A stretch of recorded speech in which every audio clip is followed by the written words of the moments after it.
कविता अपने माता पिता की बहुत लाडली थी। 3 बड़े भाइयों की बहन थी। कोई भी चीज मांगने पर उसी वक्त सामने हाजिर हो जाती। पूरे घर में रौब था उसका। पूरे परिवार और नौकरों पर राजकुमारी की तरह हुक्म चलाती थी कविता। स्कूल में भी पूरा रौब था उसका। बड़े घर की लाडली जो थी वह।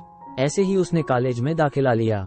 उसके ठाट बाट, बड़ी गाड़ी में आना जाना, हर दिन नया फैशन देखकर हर कोई उससे दोस्ती करना चाहता था। थोड़े ही दिनों में उसके बहुत से दोस्त बन गए।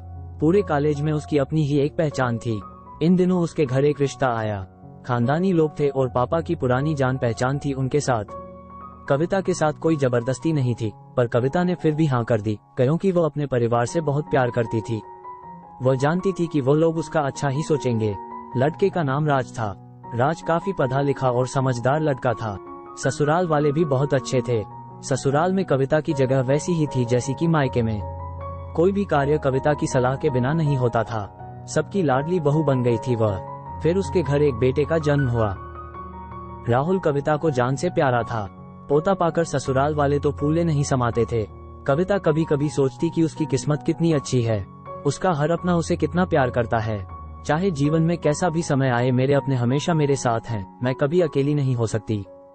कितनी खुशकिस्मत हूँ मैं। पर शायद कविता की खुशियों को उसकी अपनी ही नजर लग गई थी। एक दिन वो मायके जाने की जिद कर बैठी। राज को बहुत काम था, लेकिन वो फिर भी उसे ले गया। रास्ते में उनकी गाड़ी अन्य गाड़ी से टकरा गई। कविता, राज और राहुल बहुत बुरी तरह से जख्मी हो गए। काफी दिनों के इलाज के बाद राज और राहुल तो ठीक हो गए, लेकिन कविता पूरी तरह ठीक ना हो सकी। सर पर चोट लगने के कारण वो अपनी आंखों की रोशनी खो बैठी।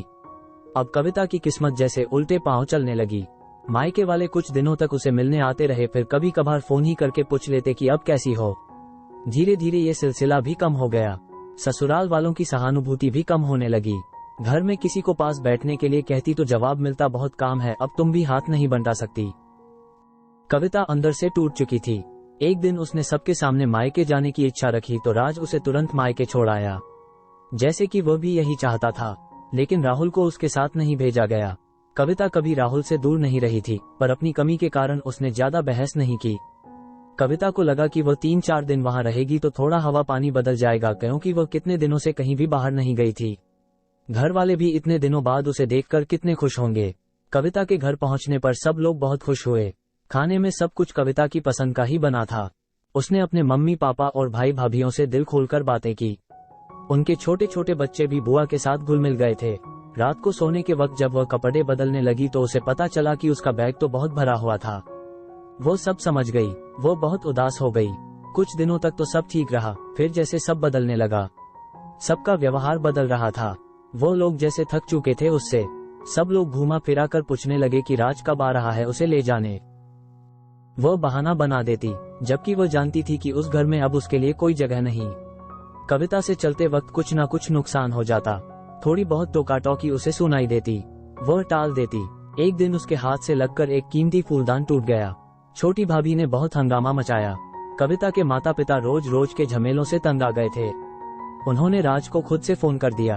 राज कविता को अपने घर ले गया। कविता को अपने परिवार वालों से ये उम्मीद ना थी। जिस कविता के कहे बिना घर में एक पत्ता भी नहीं हिलता था, उस घर के लिए वो अब बोझ बन चुकी थी।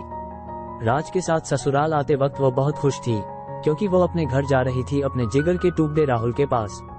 परंतु ये खुशी भी कुछ पल की ही थी। सारा बंदोबस्त पहले ही किया हुआ था। कविता को सीधे ऊपर वाले कमरे में पहुंचा दिया गया। राहुल से दूर रहने की सख्त चेतावनी दी गई। एक कामवाली लता को उसकी जिम्मेदारी सौंपी गई, जो उसके खाने पहनने जैसी जरूरतों का ध्यान रखती। कविता ज्यादातर चुप ही रहती।